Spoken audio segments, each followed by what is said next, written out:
Hello everyone, welcome back to my channel. তো আজকে আমার দুপুরের খাবারে আছে, এখানে আছে ভাত, এখানে আছে পটলের সবজি, এখানে আছে ফুলকপি ডাঁটা, আলু বেগুন আর কুমড়ো আর বড়ি দিয়ে ঘন্ট, আর এখানে আছে পুঁই শাক আলু দিয়ে চচ্চড়ি, এখানে আছে ডিমের অমলেট করে কারি, এখানে আছে বেগুন ভাজা, এখানে আছে বাঁধাকপির বড়া, এখানে আছে টক দই। তো টক দইয়ের মধ্যে আমি নুন আর চিনি নিয়ে নিয়েছি। তো এই হচ্ছে আমার দুপুরের খাবার। আর তোমরা যারা যারা আমার ভিডিও দেখছো, যদি আমার ভিডিও তোমাদের ভালো লেগে থাকে তাহলে কিন্তু অবশ্যই লাইক শেয়ার কমেন্ট আর সাবস্ক্রাইব করে দেবে। তো চলো ভিডিওটা শুরু করছি।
তো চলো আজকে দই খেতে খেতে আজকে ভিডিওটা শেষ করলাম।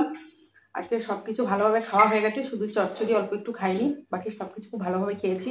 আর আজকের ভিডিওটা যদি তোমাদের ভালো লেগে থাকে তাহলে কিন্তু অবশ্যই লাইক শেয়ার কমেন্ট আর সাবস্ক্রাইব করে দেবে। তো চলো দেখা হচ্ছে অন্য কোনো খাবারের সাথে, অন্য কোনো দিনে, অন্য কোনো ভিডিওর সাথে। তো আজকের মতো টাটা।